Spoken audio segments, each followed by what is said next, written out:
Praise the lord. సామెతలు 13వ అధ్యాయం 13వ వచనం చదువుకుందాము. ఆజ్ఞ విషయమై భయభక్తులు గలవాడు లాభం పొందును. ఎవరైతే దేవుని ఆజ్ఞలు పాటించాలి అని, దేవుని ఆజ్ఞలే మనకు మంచి చేస్తుందని, దేవుని మార్గానికి, దేవుని వాక్యానికి, దేవుని మాటలకి, దేవుని ఆజ్ఞలు పాటించాలని ఎవరైతే బాగా భయపడతారో దేవుడు వారికి గొప్ప లాభమును అనుగ్రహిస్తాడు.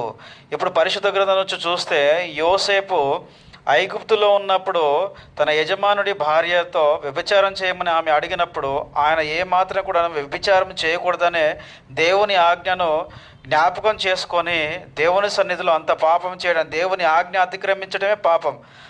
వ్యభిచారం ఆమెతో చేయడానికి ఏమాత్రం కూడా ఒప్పుకోకుండా దేవునికి భయపడి యోసేపు ఆమెతో కలిసి శయనింపడానికి తిరస్కరించాడు. దేవుని ఆజ్ఞను ప్రేమించాడు. అందుకే దేవుడు అతని ఐగుప్తుకి అధిపతిని చేశాడు. మీరు జాగ్రత్త.